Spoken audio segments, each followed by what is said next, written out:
I absolutely love working here. I've met friends that I thought before I came in was enemies, if you want.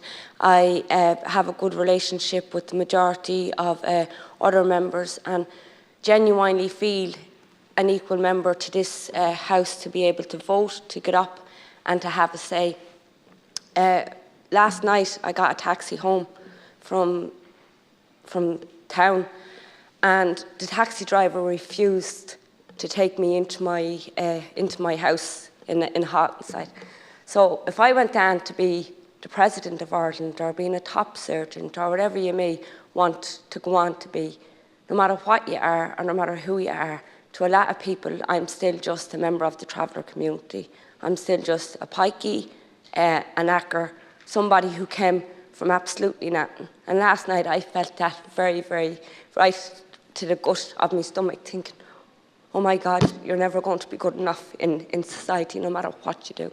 So I tried to speak to the driver, saying to him, look, I'm a public representative. I'm not going to lose my job because of this fear, you know. So he refused, and I said, I'm not taking this. So I said to him, I said, I won't be paying you. I said, I'm not going to pay you if you won't take me to my destination. And to make a long story short, he said, I'm going to ring the guards. So I said, no, actually, I'm going to ring them because you're the one that's committing the crime, not me. Called the guards, and the operator said, this is a waste of guards' time. And I said, okay, I understand that, but this is a crime that's going on. He's not bringing me into where I need to be brought. And I wasn't going to pay him the money. So I explained to the operator I was a public representative, wasn't going to let any harm come to the taxi driver. And then the taxi driver said, I'll take you in, he said, if the operator says on the phone, right?